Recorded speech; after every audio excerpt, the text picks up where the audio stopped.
bulan Sya'ban itu adalah bulan yang memiliki keutamaan, bulan yang istimewa, yang keistimewaan ini mulai banyak dilupakan oleh orang-orang. Terletak bulan ini antara Rajab dan Ramadan. Saking kita fokusnya peringatan di bulan Rajab, Isra dan Mi'raj, banyak pengajian, banyak sekali ceramah, kemudian menyiapkan Ramadan, lupa bahwa Sya'ban pun punya keistimewaan yang tidak ditemukan di bulan-bulan yang lainnya. Saking istimewanya, Nabi banyak menunaikan puasa sunnah di bulan Sya'ban ini. Setiap harinya, nanti di pertengahan bahkan malamnya, seluruh amal kita di bulan ini dibentangkan oleh malaikat, dibacakan, ditampilkan, disampaikan di hadapan Allah Subhanahu wa ta'ala. Si fulan amalnya begini, si fulan salatnya begini, si fulan baca Qur'annya begini, si fulan sedekahnya begini. Disebutkan di hadapan Allah, sekalipun Allah sudah mengetahui itu semua, untuk memberikan petunjuk kepada kita bahwa nama kita sedang disebut. Si fulan, ya Allah, hamba mau baca Al-Quran di hari ini. Si fulan berzikir, si fulan salawat pada Nabi Muhammad SAW, si fulan meningkatkan bacaan Al-Qurannya. Maka dari itu kita siapkan dengan semangat di bulan Sya'ban ini, siapkan amalannya, siapkan peningkatannya, siapkan semangatnya, karena nama dan amalan kita disebut-sebut di bulan ini. Yang ketiga, Nabi mengajarkan kurikulum persiapan Ramadan di bulan Sya'ban. Sanad hadis ini diriwayatkan pada sahabat mulia yang masih junior, masih muda, kurang lebih 5 tahun di atas sahabat Ibnu Abbas radhiyallahu taala anhuma, yang saat Nabi SAW wafat, beliau masih berumur 20 tahun. Ayahnya termasuk yang dikasihi oleh Nabi SAW, bahkan pernah tercatat dalam sejarah menjadi anak angkat yang diadopsi oleh Nabi SAW. Sahabat junior ini bernama Usamah, ayahnya Zaid bin Harithah radhiyallahu taala anhuma. Sahabat Usamah bin Zaid bin Harithah, karena kecintaannya terhadap ilmu, kecintaannya terhadap Nabi SAW, senantiasa melihat kebiasaan Nabi yang disimpulkan oleh beliau, khusus di bulan Sya'ban, Nabi itu senang menunaikan ibadah tertentu. Maka ditanyakanlah kepada Nabi SAW, beliau berkata, "Qultu," aku bertanya, "Ya Rasulullah, wahai Rasulullah, lam araka tasumu syahran minasy-syuhuri ma tasumu min syahri Sya'ban." Ya Rasulullah, saya tidak melihat kebiasaan Anda, baginda, banyak menunaikan puasa sunnah dalam satu bulan dibandingkan bulan-bulan lain, kecuali saya lihat Anda banyak menunaikannya di bulan Sya'ban. Jadi Nabi SAW di luar bulan Ramadan, yang diperintahkan kita menunaikan ibadah puasa wajib sebulan penuh, di luar Ramadan Nabi juga menunaikan puasa sunnah. Di antara sekian bulan, 11 bulan selain Ramadan, Nabi diamati oleh sahabat yang kecil, yang junior ini banyak menunaikan puasa sunnahnya di bulan Sya'ban. Maka ditanyakanlah kepada beliau SAW, mengapa Nabi banyak menunaikan puasa di bulan Sya'ban?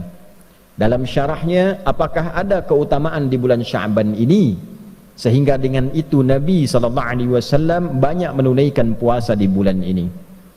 Maka Nabi SAW kemudian menjawab, qala Rasulullah SAW, dzalika syahrun yaghfulun nasu anhu baina Rajab wa Ramadan.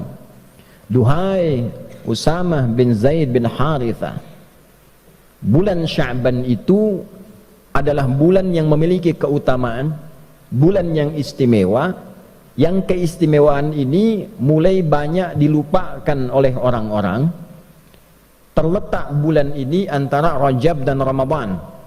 Dalam syarah hadis ini diantaranya disebutkan, diantara makna Nabi menyebutkan Rajab dan Ramadan untuk memberikan kesan bahwa banyak orang Islam itu memberikan perhatian yang luas pada bulan Rajab, memperingati Isra dan Mi'raj, menggali lagi keutamaannya, belajar tentang keutamaan perjalanan Nabi SAW dari Isra kemudian Mi'raj, dituntaskan dengan hikmahnya, kemudian setelah itu menyiapkan Ramadan sehingga lupa dengan keutamaan Sya'ban yang letaknya ada di tengah-tengah Rajab dan Ramadan.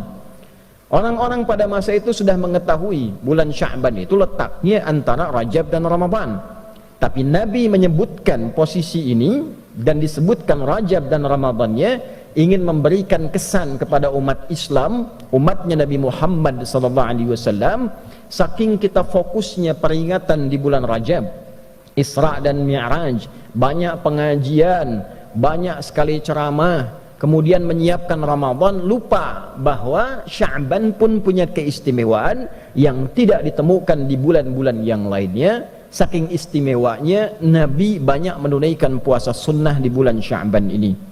Maka apa keistimewaannya Rasulullah? Wa huwa syahrun turfa'u fihi al-a'malu ila rabbil alamin wa uhibbu an yurfa'a 'amali wa ana sha'imun. Di bulan Sya'ban itu adalah bulan istimewa, waktu saat amalan-amalan kita ditampakkan di hadapan Allah Subhanahu wa ta'ala. Tentu Allah itu sebelum ditampakkan pun sudah mengetahui sifatnya maha. Sebelum dilakukan, sedang dilakukan, setelah dilakukan, Allah maha mengetahui seluruhnya. Tapi disebutkan kalimat-kalimat seperti ini, itu ada maknanya, ada syarahnya. Kalau kita mengaji di ilmu hadis, disebutkan kalimat-kalimat semacam ini untuk menunjukkan bahwa waktu itu begitu istimewa, keadaan itu begitu istimewa. Saking istimewanya amal-amal kita itu disebutkan walaupun sudah diketahui. Misal kita ingin berikan gambaran, menteri-menteri dalam kabinet misalnya bekerja, dia melakukan riset, analisa, penelitian, misalnya di bidang ketahanan pangan, menyiapkan ketahanan pangan terbaik, padinya, untuk ternaknya dan sebagainya. Presiden sudah melakukan riset terlebih dahulu. Sebelum menterinya bekerja, presiden menugaskan orang-orang tertentu, coba pelajari di lapangan bagaimana. Jangan sampai nanti menterinya presentasi ternyata tidak sesuai dengan data di lapangan. Maka ketika menterinya presentasi di hadapan presiden, kemudian disebutkanlah hasilnya sesuai, hasilnya bagus, yang luar biasa. Sebelum menterinya presentasi, disampaikanlah kemudian catatan-catatan menteri itu di hadapan presiden, misalnya oleh sekretaris kabinetnya, oleh menteri koordinatornya, disebutkan ini catatannya bagus, penelitiannya bagus, hasilnya bagus, datanya benar. Tentu ketika disebutkan prestasi-prestasi yang baik ini, bukankah perasaan menterinya nyaman? Bukankah menterinya akan senang? Bukankah menterinya akan bahagia? Kalau kita sekarang sedang bekerja dengan baik, berprestasi, kemudian nama kita disebut secara nasional, dipresentasikan, disebutkan di hadapan pejabat-pejabat, disebutkan di hadapan masyarakat-masyarakat, si fulan ini bagus, sholatnya bagus, sosialnya bagus, beramalnya bagus, semangatnya bagus, kenegaraannya bagus. Bukankah ketika diviralkan itu kita merasa bangga? Kita merasa senang? Sekarang orang masuk koran sudah senang, orang viral sudah senang, orang disebut-sebut sudah senang. Nah, ini ada waktunya nama dan amal kita disebut-sebut di hadapan Allah. Si fulan amalnya begini, si fulan sholatnya begini, si fulan baca Qurannya begini, si fulan sedekahnya begini. Disebutkan di hadapan Allah, sekalipun Allah sudah mengetahui itu semua, untuk memberikan petunjuk kepada kita bahwa nama kita sedang disebut, amal kita sedang diagung-agungkan, amal kita sedang dievaluasi. Maka Nabi SAW memberi contoh kepada kita, saya akan sangat merasa senang dan gembira ketika amal saya ditampakkan di hadapan Allah, disebut-sebut, dievaluasi, saya sedang dalam keadaan menunaikan puasa. Hadirin, sekarang kita masuk pada syarahnya dengan singkat tentang hadis ini. Ada 3 pokok yang terkait dengan syarah hadis dimaksudkan. Yang pertama, tipikal seorang muslim belajar dari ilmu sanad pada hadis ini, tersambung sanadnya pada sahabat Usamah bin Zaid radhiyallahu taala anhuma jami'an. Ini sahabat anak muda, pelajar. Jadi kalau Nabi usia 43 tahun, beliau baru lahir. Nabi diangkat jadi Nabi sallallahu alaihi wasallam, diberikan bekal oleh Allah selama 3 tahun 6 bulan. Bekal, belum berdakwah secara luas, ini anaknya baru lahir. Nabi berdakwah, tinggal di Mekah kurang lebih berdakwah. Setelah fase 3 tahun, 10 tahun. 10 tambah 3, 13 tahun. Berarti anak ini usianya baru 10 tahun. Tapi 10 tahun ini senang dengan ilmu. Membersamai Nabi sallallahu alaihi wasallam, belajar kepada Nabi, belajar dengan benar, belajar Qur'annya, belajar salatnya. Yang hebat, anak ini sampai ingin tahu kebiasaan Nabi. Ini memberikan pesan kepada kita dalam ilmu sanad, kalau ada orang pintar, orang hebat, orang soleh, dekati dia, lihat kebiasaannya, lihat bagaimana ia beraktivitas, supaya minimal kita mendapatkan kesolehan dan kepintarannya. Lihat bagaimana cara dia belajar, lihat bagaimana cara dia beribadah, lihat bagaimana cara dia berinteraksi dalam kehidupan sosial. Dulu semua sahabat Nabi begitu. Yang ingin dapat percikan berkah ilmu dari Nabi, maka mereka akan melihat bagaimana Nabi belajar, dibimbing oleh Allah Subhanahu wa taala melalui malaikat Jibril. Itu ditiru kemudian. Ketika Nabi menyampaikan, langsung dipraktikkan. Maka hasilnya seperti sahabat Ali bin Abi Thalib radhiyallahu taala anhu, sahabat Abu Hurairah radhiyallahu taala anhu, Salman Al-Farisi radhiyallahu taala anhu, yang kecil-kecil seperti Abdullah bin Abbas radhiyallahu taala anhuma, Abdullah bin Umar radhiyallahu taala anhuma, Abdullah bin Amr bin Al-As radhiyallahu taala anhuma, termasuk sahabat Usamah bin Zaid bin Harithah radhiyallahu taala anhuma jami'an. Kalau belum dapat pintarnya, dapat solehnya. Rajin ke masjidnya, rajin bacaan Qur'annya. Kalau sudah soleh dulu, ilmu pasti datang. Karena syarat ilmu mudah diberikan oleh Allah adalah hadirnya kesolehan dalam diri kita, mantapnya hati kita menerima cahaya. Wattaqullah wa yu'allimukumullah. Tingkatkan takwamu kepada Allah, baru Allah tanamkan, ajarkan, pahamkan pengetahuan pada diri kita. Yarfa'illahu alladhina amanu minkum walladhina utul ilma darajat. Kalau ingin diberikan ilmu utul ilma, maka tambahkan imannya dulu. Rajin tahajudnya, rajin zikirnya, rajin salawatnya pada Nabi SAW, semangat dalam belajarnya, semangat dekati Allah. Kalau sudah dekat dengan Allah, diberikan apa yang kita inginkan, termasuk ilmu. Nah, inilah Usamah bin Zaid bin Harithah radhiyallahu ta'ala anhuma jami'an. Maka dalam ilmu sanad tidak cukup kita mendengarkan matan isi hadis. Lihat orang yang meriwayatkan hadisnya, siapa mereka? Ada yang di bidang militer, ada yang di bidang kamtibmas, ada yang di bidang niaga bisnis, ada yang di bidang pengetahuan, ada yang di bidang rumah tangga. Pelajari siapa mereka, bagaimana mereka mengambil ilmu dari Nabi sallallahu alaihi wasallam. Nah, sahabat ini karena melihat kebiasaan Nabi di bulan Sya'ban, artinya apa? Beliau ini orang yang rajin mengamati perilaku Nabi. Karena rajin mengamati perilaku Nabi, dekatlah dengan Nabi dan mendapatkan percikan keberkahan dari keberkahan Nabi sallallahu alaihi wasallam. Maka di era Umar bin Khattab radhiyallahu taala anhu saat menjadi khalifah, beliau presiden, punya Baitul Mal, pusat ekonomi, pusat harta. Pada waktu-waktu tertentu dibagikan ke semua rakyatnya. Jadi beliau melihat potensi di wilayahnya, di negara yang dipimpinnya, apa saja sumber dayanya, apa saja yang diolahnya, dikumpulkan di pusat kumpulan harta namanya Baitul Mal. Setelah itu diberikan kemudian kepada rakyatnya secara merata, sesuai dengan porsi, kebutuhan dan keutamaannya. Setiap bulan semua rakyat dapat santunan, yang belum bisa kerja dapat modal, dapat bimbingan, yang yatim dirawat, yang kehilangan suami dirawat juga, negara hadir membersamai. Satu kali anaknya Umar bin Khattab radhiyallahu taala anhu mendapat bagian. Ketika dibagikan, setelah itu Usamah bin Zaid dapat bagian juga. Ternyata bagiannya Usamah bin Zaid itu 2 kali lipat dari anaknya Umar bin Khattab, yaitu Abdullah bin Umar bin Khattab radhiyallahu taala anhuma. Anak presiden dapat bagian Baitul Mal, ya, karena presidennya juga tampil dengan kekayaan, hidupnya sederhana. Walaupun orangnya jenius, pintar, hidupnya sederhana, rumahnya sederhana, anaknya pakai baju banyak tambalan dalam bajunya. Dapat santunan dari negara untuk menunjukkan negara hadir dengan porsi yang sama. Walaupun anak presiden, rakyat juga. Walaupun anak seorang pemimpin, sama dengan rakyat juga. Bajunya sama, tertawa bersama, duka bersama. Tapi ternyata ada anak lain yang bukan anak presiden, porsinya mendapatkan 2 kali lipat dari anak presiden. Ini menarik.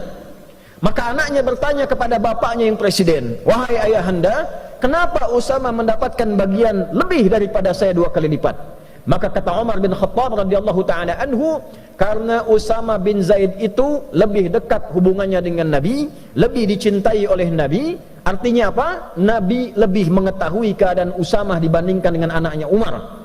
Porsi kebutuhannya, kehidupannya bagaimana, lebih dicintai oleh Nabi. Dan bapaknya Usama lebih dekat kepada Nabi dan lebih dicintai oleh Nabi dari bapakmu. Bayangkan, Umar bin Khattab, seorang pemimpin, beliau jadi presiden di era itu, mengatakan pada anaknya, bapaknya Usama lebih dicintai dan dekat dengan Nabi. Usamahnya lebih dicintai dan dekat dengan Nabi dibandingkan dengan engkau dan dibandingkan dengan bapakmu. Artinya apa?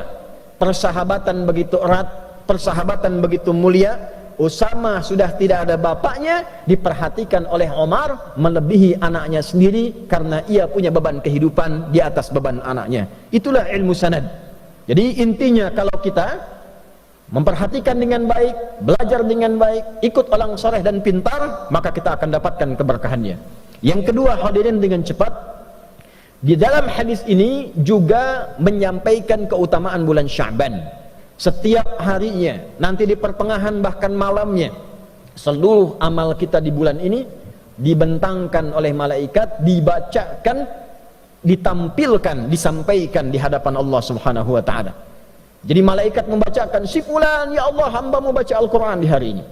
Si fulan berzikir, si fulan salawat pada Nabi Muhammad sallallahu alaihi wasallam. Si fulan meningkatkan bacaan Al-Qur'annya. Maka dari itu kita siapkan dengan semangat di bulan di bulan Sya'ban ini, siapkan amalannya, siapkan peningkatannya, siapkan semangatnya, karena nama dan amalan kita disebut-sebut di bulan ini. Yang ketiga, Nabi mengajarkan kurikulum persiapan Ramadan di bulan Sya'ban. Ayat puasa turunnya bukan di bulan Ramadan. Ayat puasa turun di bulan Sya'ban di tahun kedua Hijrah. Ulama kemudian menyimpulkan mengapa turun di bulan Sya'ban, sebagai persiapan bagi umat Nabi Muhammad sebelum masuk ke bulan Ramadan yang lebih istimewa daripada bulan Sya'ban. Karena Ramadan istimewa, Ramadan siang malamnya ada ampunan, siang malamnya ada rahmat, siang malamnya disebut-sebut kita, siang malamnya diberi peluang dibebaskan dari neraka, lebih istimewa dari Sya'ban. Karena itulah Sya'ban kita berlatih menyiapkan diri untuk sampai ke bulan Ramadan. Apa latihan terbaiknya? Menunaikan puasa. Supaya saat Ramadan tidak kaget puasa sebulan penuh, maka kita perbanyak puasa di bulan Sya'ban ini. Yang sudah Senin dan Kamis, Senin puasa, Selasa istirahat, Rabu puasa lagi, Kamis puasa, Jumat istirahat, Sabtu bisa istirahat, Ahad bisa istirahat. Perbanyak, yang penting perbanyak. Senin puasa lagi. Yang sudah terbiasa nanti Ayyamul Bid, Senin Kamis tambah puasa Daud, Senin puasa, Selasa istirahat, Rabu puasa, Kamis istirahat, Jumat puasa, demikian sebelum sampai ke bulan Ramadan. Kalau sudah begitu, fisik kita terbiasa, masuk Ramadan siap sebulan penuh, kita sudah terbiasa beramal, siapkan kurikulum dari sekarang. Berapa banyak yang akan dibaca di bulan Ramadan, berapa kali khatam, berapa banyak infak, berapa banyak kita salawat, siapkan dari sekarang supaya Ramadan kita sudah tangguh menghadapi bulan-bulan, hari-hari, waktu-waktu, malam-malam yang penuh dengan keistimewaan di sisi Allah Subhanahu wa taala. Itulah keutamaan bulan Sya'ban. Semoga kita dilindungi, diberikan hidayah, diberikan taufik oleh Allah Subhanahu wa taala untuk mau meningkatkan amal di bulan Sya'ban ini. Insyaallah pekan depan masuk insyaallah ke nisfu Sya'ban, maka khususnya di malamnya perbanyak ibadah kepada Allah, perbanyak salatnya, perbanyak istighfar, perbanyak baca Al-Quran, dan semoga sesuai hadis Nabi SAW yang sahih, di malam pertengahan Sya'ban, nisfu Sya'ban, Allah menelisik ke dalam sampai ke hati kita. Maka orang-orang yang memohon ampun diampuni dosanya oleh Allah Subhanahu wa taala, kecuali orang yang masih ada iri hati, permusuhan di dalam jiwanya yang paling dalam. Barakallahu li wa lakum fil Qur'anil azim wa nafa'ani wa iyyakum bima fihi minal ayati wa dzikril hakim wa taqabbala minni wa minkum tilawatahu innahu huwas sami'ul alim. Ud'ullaha yastajib lana wa lakum jami'an. Alhamdulillah wassalatu wassalamu ala rasulillah nabiyyina wa sayyidina Muhammad ibn Abdillah wa ala alihi wa sahbihi wa man walah. Nashhadu an la ilaha illallah wahdahu la syarika lah wa nashhadu anna Muhammadan abduhu wa rasuluhu alladhi la nabiyya ba'dah. Allahumma salli wa sallim wa barik ala hadzal nabiyil karim ar-rasulil amin nabiyyina wa sayyidina Muhammadin wa ala alihi wa sahbihi wa dhurriyyatihi wa ummatihi ila yaumiddin. Fa ya ibadallah, qala ta'ala ya ayyuhalladzina amanu taqullaha haqqa tuqatih wa la tamutunna illa wa antum muslimun. Wa qala ta'ala innallaha wa malaikatahu yusalluna 'alan nabi ya ayyuhalladzina amanu sallu 'alaihi wa sallimu taslima. Allahumma salli wa sallim wa barik ala hadzal nabiyil karim ar-rasulil amin nabiyyina Muhammadin wa ala alihi wa sahbihi ajma'in. Rabbana la tada' lana fi maqamina hadza wa fi kulli maqamin dhanban illa ghafartah ولا هما إلا فرجته ولا دينا إلا قضيته ولا مريضا إلا شفيته ولا عاسرا إلا يسرته ولا حاجة من حوائج الدنيا والآخرة فيها لك رضا وفيها لنا الصلاح إلا قضيتها يا أرحم الراحمين. Ya Allah, jika ada pendosa di Jumat ini ampuni dosanya. Jika ada yang sakit mohon angkat dan sembuhkan penyakitnya. Jika ada yang mengalami kesulitan mohon angkat dan hilangkan kesulitannya. Jika ada yang tengah gelisah mohon tenangkan hatinya. Jika ada yang sampai Jumat ini diliputi utang piutang limpahkan luasan rizki kepadanya untuk melunasi utang-utangnya. Allahumma barik hadzal makan wa hadzal ma'had ma'had mira ya arhamar rahimin tamamal mubarakah kama barakta kullal amakinil qadima wal haliya wal mutaqaddima ya arhamar rahimin. Ya Allah, anugerahkan keberkahan kepada pesantren ini, pesantren Mira, dan seluruh tempat-tempat yang baik yang pernah Engkau berkahi di muka bumi ini. Allahumma hafadz biladana Indonesia waj'alha baldatan thayyibatan wa anta tardaha. Ya Allah, mohon negeri kami Indonesia dijaga ya Allah. Jagalah negeri kami ini, jadikan negeri kami negeri yang makmur, negeri yang baik yang Engkau ridai. Allahumma hafadz umara'aha wa ru'asa'aha waj'alhum ya Allah minal 'udala liyukhaffifu hisabahum yaumal qiyamah. Ya Allah, mohon jaga para pemimpin kami dari level atas sampai yang bawahnya. Sehatkan mereka, kuatkan mereka, bimbing mereka agar bersikap adil dan baik dalam menjalani kepemimpinan untuk meringankan hisab mereka di akhirat kelak. Allahumma hafadz ulama'ana waj'alhum mukhlashina lakad-din. Ya Allah, mohon jaga para ulama kami, ikhlaskan mereka dalam berdakwah, berikan kemampuan mencerahkan umat, jauhkan dari perpecahan ya arhamar rahimin. Allahumma yassir lana wa la tu'assir alaina waj'alna hamalatal Qur'anil karim waj'alil Qur'ana sahiban lana fid dunya wa syafi'an lana fil akhirati ya arhamar rahimin. Ya Allah, jadikan kami semua termasuk ahli-ahli Al-Quran, terutama ya Allah keluarga besar pesantren ini jadikan termasuk ahli Al-Quran. Jadikan ya Allah Al-Quran sebagai teman kami di dunia, syafaat bagi kami di akhirat, cahaya bagi kami di alam kubur kami ya arhamar rahimin. Allahumma ashtaqna bi rasulillahi sallallahu alaihi wasallam la tahrimna al-liqa ma'al mustafa sallallahu alaihi wasallam yawmal qiyamati fi jannatikal firdausil a'la ya arhamar rahimin. Ya Allah, anugerahkan ya Allah dari kerinduan kami kepada Nabi Muhammad sallallahu alaihi wasallam kesempatan untuk berjumpa dengan beliau, kesempatan ya Allah untuk bersua dengan beliau, kesempatan untuk tinggal di surga Firdaus dan bersamai oleh Rasulullah sallallahu alaihi wasallam. Rabbana atina fid dunya hasanah wa fil akhirati hasanah wa qina adzaban nar bi fadlika subhana rabbika rabbil izzati amma yasifun wa salamun alal mursalin wa akhiru da'wana anil hamdulillahi rabbil alamin.